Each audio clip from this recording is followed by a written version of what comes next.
Oi, turma! Bora dar o start na nossa disciplina?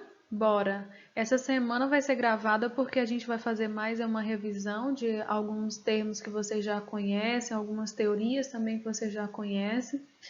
Então, para iniciar, a gente vai falar sobre evolução da administração, na aula 1. Bora lá? Práticas seculares. A gente sabe que a administração é uma prática que existe desde a origem do ser humano na Terra, né? Temos aqui alguns exemplos, os registros escritos sobre comércio e governo pelos sumérios, né?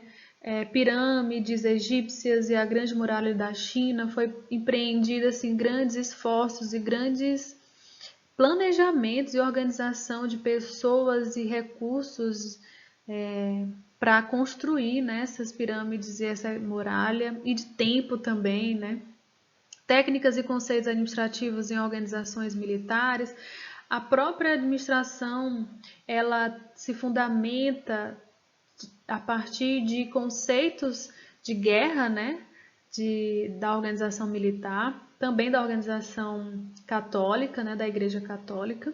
A governança do Império Romano entre 7 a.C. e 4 depois de Cristo. O Império Romano, ele sofreu aquele ataque de Troia, inclusive fica aí a dica para assistir na Netflix Roma, a queda de um império, mas eles só conseguiram se sustentar muito em função de uma grande organização, de uma eficiente organização e comunicação também entre os súditos e os reis, né, desse império. A invenção da contabilidade como prática, aqui já é uma tentativa de registros, né, de organização, de planejamento também, informação. Primeira empresa multinacional global, a Companhia das Índias Orientais, lá no século XVII, que foi ela que abriu o comércio oriental para todo o mundo. Então, essa organização multinacional, ela precisou seguir alguns processos de administração. Então, a administração ela existe muito antes de que ela seja sistematizada, né, nas teorias que a gente já viu. Então, a administração ela é sistematizada, ela se torna a ciência da administração lá em 1910 com a teoria da administração científica de Taylor, né, e ela vai subindo. Teoria da burocracia, gestão administrativa de Fayol, depois vem teoria das relações humanas, enfim, a gente vai falar sobre todas elas para a gente entender por que e para que essa administração ela foi sistematizada. Então, primeiro, por que criar uma ciência da administração? Por que sistematizar? Primeiro, por uma necessidade muito grande, né? Até a consolidação do capitalismo, ou seja, até ali a Revolução Industrial, as organizações elas funcionavam de forma empírica, né? Elas funcionavam de forma autônoma. Por exemplo, os membros daquela organização, os membros das oficinas, eles definiam o processo de trabalho, como iam fazer, quando iam fazer, onde iam trabalhar. Com a Revolução Industrial, não. Surgiram máquinas, a produção aumentou, a necessidade também de produção aumentou, muita gente começou a consumir, as pessoas saíram da zona rural para a zona urbana, né? Então, essas pessoas começaram a ter uma necessidade maior de consumo, a produção aumentou e o trabalho mudou. Antes, o artesão trabalhava ou sozinho ou com os membros da sua família dentro de casa. Agora, ele passa a trabalhar mandado por um chefe dentro de fábricas gigantescas, com muita gente que não conhece, operando máquinas que vão alienar sua produção, né? Que vão intensificar também essa produção dele, para aumentar a produção. E isso se deve muito à ideia de divisão do trabalho de Adam Smith, né? Adam Smith ele diz: se cada pessoa fizer uma tarefa mais simples possível, a produção aumenta. Então essa é a base do capitalismo, a divisão do trabalho de Adam Smith. e é também a base da administração, porque a administração ela está em busca do aumento da produção, então eu vou usar sim a divisão do trabalho para aumentar a produção. E o capitalismo também está em busca do aumento da produção, do aumento da eficiência, do aumento do lucro, então é a base, tem como base a divisão do trabalho de Adam Smith. E também a modernização das sociedades ocidentais, principalmente com a vinda de pessoas da zona rural para a zona urbana. Muita gente veio para as cidades, né, em busca de melhores condições de vida.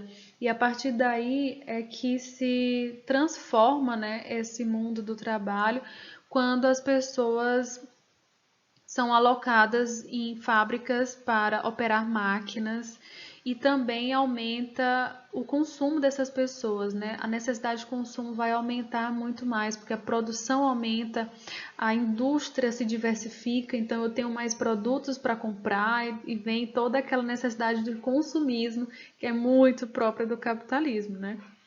Então, para que, né, sistematizar a administração? Para aumentar a produção, para ter uma economia de tempo, de recursos e de mão de obra, fazer mais com menos, né, que é o conceito de eficiência, para aumentar o lucro. Quando eu reduzo os custos, eu aumento o lucro, né? Quando eu sou eficiente, eu tenho um aumento de lucro. E sistematizar o crescimento das empresas. As empresas, como eu falei antes, elas não tinham qualquer forma coordenada de trabalhar e elas estavam crescendo de forma desordenada, assim, né? Sem nenhum norte. As pessoas faziam o que achavam que era correto, era muito no tentativa e erro. E aí a administração ela vem para racionalizar, para padronizar essa função do administrador, essa função do gestor dentro dessas empresas, para coordenar esse crescimento, né? Para que esse crescimento seja otimizado e não seja de qualquer jeito, né? Então, a estreia da administração como ciência é a Escola Clássica de Administração, que é composta por essas três teorias que já vimos, né? A administração científica de Taylor, teoria clássica de Fayol e a teoria da burocracia de Weber. A administração científica de Taylor ela vai tomar o lugar do empirismo, né? Como eu falei antes, as pessoas, cada funcionário, por exemplo, fazia da forma que achava que era, pedia ajuda para o colega e via o colega fazendo e fazia igual, ou seja, não tinha uma sistematização, não tinha uma forma de fazer uma receita de bolo, né? E aí a teoria da administração científica de Taylor, ela vem para trazer exatamente essa receita de bolo, ela vem para organizar o trabalho, que a gente chama de ORT, Organização Racional do Trabalho, a partir do estudo dos tempos e movimentos, né, ele vai cronometrar o tempo que cada funcionário leva para fazer determinado movimento, ele vai dividir as pessoas em determinadas funções, então uma pessoa aperta o parafuso, outra bate o martelo, então ele vai dividir isso para que exista um aumento de produção, ele vai treinar essas pessoas para desempenhar cada um desses movimentos, né, e aí é por isso que eu trouxe essa foto do filme Tempos Modernos para dizer que como o Charlie Chaplin nesse filme ele desempenhava a função de apertar parafuso, ele sai louco pela fábrica e depois ele sai para a rua apertando, né, usando a chave de fenda para tudo que ele via que parecia ou fosse um parafuso. Então, a organização do trabalho, racional do trabalho, ela vai reduzir ao mínimo possível a tarefa desse operário. Por isso que a ênfase é nas tarefas, lembra? E ele também vai dizer que o homem ele é movido pelo dinheiro. Ele não quer, ele precisa de alguém para mandar nele. Então, traz essa ideia do homo econômicos. Ele está ali somente pelo dinheiro. Ele não gosta de trabalhar. Tem também o Henri Fayol, que ele vai trazer os princípios gerais da administração, as funções básicas da administração e as funções administrativas. Que essas funções administrativas a gente vê até hoje, né? Hoje elas estão reduzidas em planejamento, organização, direção e controle, que a gente vai ver na próxima aula, na segunda aula de hoje. E as funções básicas da organização, quais são os setores principais dessa empresa para que ela alcance o sucesso, né?